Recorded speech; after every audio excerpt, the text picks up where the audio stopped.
Hello friends. स्वागत है आपका हमारे यूट्यूब चैनल आर के हिंदी कहानियों में। आज की कहानी है नारी का वजूद। खुशी चिल्लाते हुए खुशमन बोला, मेरे सामने बोलने की हिम्मत भी न करना। मैं कभी सहन नहीं कर पाऊंगा कि कोई मेरे सामने मुंह भी खोले, और तुम जैसी का तो कभी भी नहीं। पता नहीं और क्या क्या बोला खुशमन ने। तुम जैसी को तो कभी भी सहन नहीं कर सकता। ये वाक्य तो खुशमन ने पता नहीं इन 5 वर्षों में कितनी बार दोहराया होगा। पर मैं पता नहीं क्यों फिर भी वहीं की वहीं थी, वैसे की वैसे। जिस पर जितना मर्जी पानी फेंको, ठोकरे मारो, कोई फर्क नहीं पड़ता था, या फिर मेरा वजूद भी खत्म हो गया था। शादी को 5 साल हो गए थे। पता नहीं क्या क्या बदल गया था। जब याद करती हूँ कि ये वही खुशमन है जिसे मैं आज से 5 साल पहले मिली थी, तो खुद को कितना खुशहाल समझी थी। वो लड़की जिससे दोस्ती के लिए भी हाथ बढ़ाने को सब तरसते थे, और वो खुशमन के पीछे चलती हुई न जाने कब उसकी जीवन संगिनी बन गई थी। माँ बाप की इकलौती संतान थी खुशी। बड़े नाजों से लाड प्यार से पाला था उसके माँ बाप ने। पापा शहर के जाने माने बिल्डर थे। इमारतें बनाकर बेचना बड़ा काम था उनका। खुशी के जन्म के बाद तो उनका व्यवसाय इतना बढ़ा कि उन्होंने इसका श्रेय उसे दे दिया। खुशी के मुंह से निकली कोई भी इच्छा खाली नहीं जाती थी। शहर के अच्छे स्कूल में पढ़ने के बाद खुशी ने अपने ही शहर के सबसे अच्छे कॉलेज में बीएससी साइंस में दाखिला ले लिया। पढ़ाई में तो होशियार थी ही, साथ ही साथ खूबसूरत भी थी। कॉलेज में पहले ही दिन उसके कई दोस्त बन गए। खुशी कॉलेज के प्रत्येक समारोह में भी भाग लेती, पढ़ाई में भी प्रथम स्थान पर रहती। इसी कारण वो अध्यापकों की भी चहेती बन गई थी। हर कोई उसकी प्रशंसा करता नहीं थकता। इतने गुण होने के बावजूद भी खुशी में घमंड बिल्कुल नहीं था। घर में भी सबसे मिलकर रहना और माता पिता का पूरा ध्यान उसके द्वारा रखा जाता था। एक बार पापा को दिल का दौरा पड़ा तो खुशी ने ऐसे संभाला कि एक बेटा भी ऐसा नहीं कर पाता। एक दिन पापा जैसे ही शाम को घर पहुंचे तो खुशी रोज की तरह पापा को पानी देने आई, तो पापा को सोफे पर गिरा पड़ा पाया। खुशी ने हिलाया पर पापा के शरीर में कोई हलचल नहीं थी। नौकरों और माँ की सहायता से कार से तुरंत अस्पताल ले गई और पापा को बचा लिया। तब से माता पिता का उस पर मान और भी बढ़ गया था। तब पापा ने कहा भी था कि लड़की भी लड़का बन सकती है, जरूरी नहीं कि लड़का ही जिंदगी को खुशहाल बनाता है। तब से खुशी को महसूस हुआ कि उनके परिवार में कुछ भी अधूरा नहीं है। बीएससी करने के बाद खुशी ने एमएससी में दाखिला लेना चाहा, पर माँ की इच्छा थी कि अब उसकी शादी हो जाए, क्योंकि पापा को अपने व्यवसाय को संभालने के लिए सहारा चाहिए था। लड़का तो कोई था नहीं, इसीलिए उनका विचार था कि खुशी का पति उनके साथ व्यवसाय संभाल लेगा। मगर खुशी चाहती थी कि वो आगे पढ़े, अतः माता पिता ने उसकी जिद मान ली। एमएससी खुशी के शहर के कॉलेज में नहीं थी, इसके लिए उसे दूसरे शहर के कॉलेज में दाखिला लेना पड़ा। इसके लिए भी पापा ने अपनी हरी झंडी दिखा दी। खुशी ने दाखिला ले लिया। रोजाना बस से ही कॉलेज आती जाती थी। पापा ने ये देखकर उसे कार ले दी। अब वो कार से ही कॉलेज जाने लगी। उसकी सहेलियां भी उसके साथ ही जाने लगीं। समय पर कॉलेज पहुंचती, पूरे पीरियड अटेंड करती। यहाँ पर भी खुशी की कई सहेलियां बन गईं। होनहार विद्यार्थी होने के कारण अध्यापकों की भी चहेती बन गई। कॉलेज ज्वाइन कर समय का पता ही नहीं चला कि कब 4 महीने बीत गए। खुशी को कई बार एहसास होता कि कोई उसे चुपके से देखता है, उसका पीछा करता है, परंतु कई बार वो इसे वहम समझ लेती। मगर ये सच था, और वो शख्स धीरे धीरे उसके सामने आ रहा था। रोजाना की तरह उस दिन भी खुशी कक्षा खत्म होने के बाद लाइब्रेरी चली गई। वो वहाँ किताबें देख ही रही थी कि कोई पास आकर उसी अलमारी में से पुस्तकें देखने लगा। खुशी घबरा कर पीछे हो गई। जब पलट कर देखा तो वो वही था जो उसके आसपास ही रहता था। उसने खुशी की तरफ मुस्कुरा कर देखा, पर खुशी ने कोई प्रतिक्रिया नहीं दी और चुपचाप चली गई। अब तो वो खुशी को रोजाना नजर आने लगा। वो कहीं ना कहीं खुशी को मिल ही जाता। एक दिन खुशी लाइब्रेरी में बैठकर एक पुस्तक पढ़ रही थी।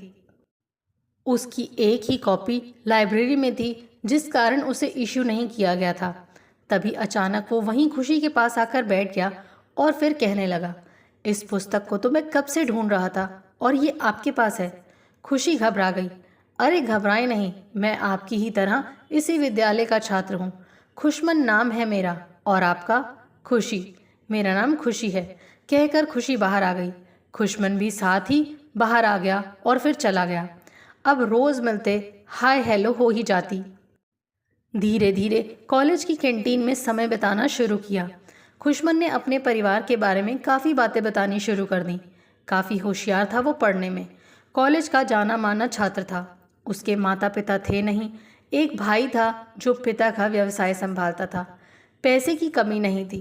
खुशमन शुरू से ही हॉस्टल में पढ़ा था, इसीलिए घर से लगाव भी कम ही था।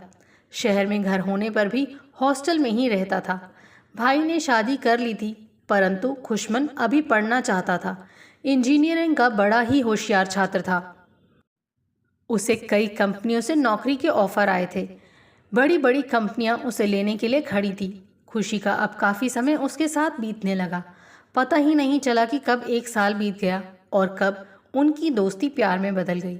खुशी के पापा का व्यवसाय काफ़ी अच्छा चल रहा था, परंतु अब वो ज़्यादा बोझ नहीं उठा पाते थे, क्योंकि अब उनकी उम्र और दूसरा शायद बेटा ना होने की चिंता। मगर उन्होंने ये खुशी को कभी पता नहीं चलने दिया। एक दिन खुशी सहेलियों के साथ कॉलेज पहुंची ही थी कि घर से फ़ोन आ गया कि पापा की तबीयत ठीक नहीं है। वो तुरंत घर चल दी। पापा को फिर दिल का दौरा पड़ा था। वो उन्हें अस्पताल ले गई। पापा दूसरी बार दिल के दौरे को सहन नहीं कर पाए। डॉक्टरों ने जवाब दे दिया। उनकी तो जैसे दुनिया ही खत्म हो गई। माँ खुशी को संभालती और खुशी माँ को। माँ के अलावा अब खुशी का कोई नहीं था। पापा के जाने के बाद घर एकदम वीरान हो गया था। पापा का व्यवसाय उनके कारण ही था, अब वो भी खत्म हो गया था। खुशी एक महीना कॉलेज नहीं गई। सारे दोस्त पता लेने आए, खुशमन भी। सभी ने समझाया कि अपनी पढ़ाई तो पूरी कर लो, पर खुशी का मन ही नहीं मान रहा था। जब माँ ने देखा कि सभी दोस्त खुशी को संभाल रहे हैं, तो उन्होंने भी कहा कि तुझे अपनी पढ़ाई पूरी करनी चाहिए, एक साल ही तो रह गया। पापा ने 2 फ्लैट बनाकर किराए पर भी दिए थे, इसी कारण पैसों की भी कोई समस्या नहीं आई। धीरे धीरे खुशी ने कॉलेज जाना शुरू कर दिया। पढ़ाई का दूसरा साल था। प्रथम वर्ष उसने अच्छे अंकों से पास किया था। इस बार भी वो अच्छे अंक लेकर पढ़ाई पूरी करना चाहती थी।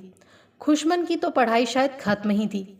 उसने 2 महीने के बाद एक मल्टीनेशनल कंपनी में नौकरी ज्वाइन कर लेनी थी। बस कुछ दिन ही रह गए थे उसके। उस दिन खुशी के पास आया था। खुशी कॉलेज की कैंटीन में बैठी थी। उसके हाथ में छोटा सा गिफ्ट था। उसे खुशी को देते हुए बोला, खुशी इसे खोलो ज़रा। उसमें अंगूठी थी। उससे देख खुशी ने पूछा, ये क्या है खुशमन? क्या तुम मुझसे शादी करोगी? खुशमन बोला तो खुशी ने हाँ कर दी। जब खुशी ने माँ से बात की तो उन्होंने भी हाँ कर दी, क्योंकि खुशी के सिवाय कोई था ही नहीं उनका। खुशी की खुशी में ही उनकी खुशी थी। खुशी की पढ़ाई खत्म हुई, कॉलेज में टॉप किया था। अध्यापकों ने कॉलेज में ही नौकरी ज्वाइन करने को कहा। खुशमन से पूछा तो उसने मना कर दिया। पढ़ाई खत्म होने के बाद खुशी और खुशमन की शादी हो गई। अपने ही शहर में उसकी नौकरी थी। काफ़ी बड़ा फ्लैट था उसका। खुशी को लगा उसकी ज़िंदगी ही बदल गई। और खुशी के पापा ने एक फ्लैट इस शहर में भी खरीदा था। उसे किराएदारों से खाली करवाकर खुशी माँ को यहीं ले आई। दूसरे घर को किराए पर दे दिया। अब माँ इसी शहर में थी। किसी की अच्छाइयों तथा बुराइयों का पता धीरे धीरे ही लगता है। ऐसे ही कुछ खुशी को खुशमन का अनुभव मिल रहा था। कॉलेज के समय कभी कभी खुशमन जब अपनी उपलब्धियों को बताता था तो उन्हें सुनकर खुशी खुश होती थी कि वो उसके सामने अपनी उपलब्धियों और अच्छाइयों को प्रकट करता है। मगर वो उसका घमंड था जो अब खुशी के सामने आ रहा था। शादी हुए 4-5 महीने ही गुजरे होंगे। प्रत्येक काम में उसका नुक्स निकालना ज़रूरी होता था। उस जैसा निपुण कोई और है ही नहीं। खुशी अगर कोई जवाब देती तो सुनने से पहले ही चिल्ला पड़ता था। खाना खुशी ने कभी बनाया ही नहीं था, परंतु अब तक काफ़ी कुछ सीख गई थी, पर खुशमन को खुश नहीं कर पाई। नौकरानी के सामने भी खामियां निकाल देता। अरे तुम तो नौकरानी से भी गंदा खाना बनाती हो। टूट जाती थी अंदर से खुशी। ऐसी ही जिंदगी के 5 साल बीत गए। माँ को भी अब खुशी का दुख नजर आने लगा था, पर कुछ कह नहीं पाती थी, क्योंकि खुशमन खुशी का ही चुनाव था।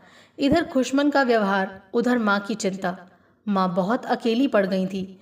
खुशी ने कई बार माँ से कहा कि उसके पास ही आकर रहो, पर वो नहीं मानती थी। खुशी ने ये अपनी तरफ से कोशिश करनी चाहिए थी। अभी खुशमन से बात नहीं की थी इस बारे में। एक दिन खुशमन का मूड देखकर बात की। खुशमन, माँ बहुत अकेली पड़ गई हैं। पूरी बात सुनने से पहले ही खुशमन बोल पड़ा, कोई बात नहीं खुशी, उनके लिए एक केयर टेकर रख देते हैं, सारा समय उनके पास रहा करेगी, पैसे मैं दे दूंगा, कहकर खुशमन कमरे में चला गया। खुशी अपनी जगह खड़ी रह गई। खुशमन को क्या पता कि माता पिता का प्यार क्या होता है, क्या होता है परिवार। शुरू से ही तो हॉस्टल में रहा, ऊपर से उसके दिमाग में घमंड भरा हुआ था। इन्हीं कारणों से अपना भी परिवार नहीं बढ़ा रहा था। एक दिन तो हद हो गई, माँ काफ़ी बीमार थी। केयरटेकर ने फ़ोन किया। खुशी ने जाना चाहा तो खुशमन ने वहीं रोक दिया। बोला, आज मेरी छुट्टी है, मैं नहीं चाहता कि तुम घर से बाहर जाओ, कम से कम छुट्टी वाले दिन तो घर रहा करो। माँ की तबीयत की बात है तो केयरटेकर को बोल दो कि उन्हें दवा दे दे। खुशी चाहकर भी नहीं जा पाई।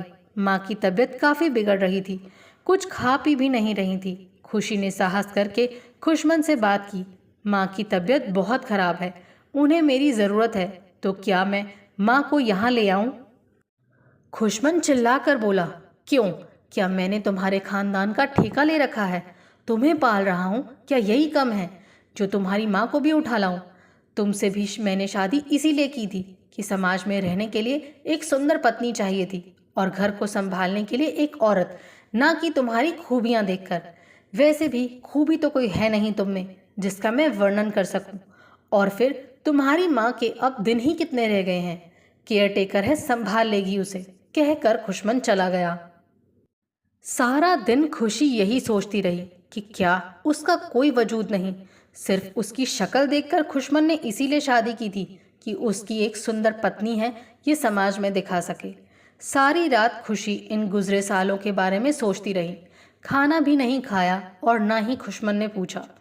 वो तो शायद खुशमन के लिए कठपुतली थी, मगर आज तो पानी सिर के ऊपर से गुजर गया था। आज खुशमन ने उसे उसका स्थान दिखा दिया था।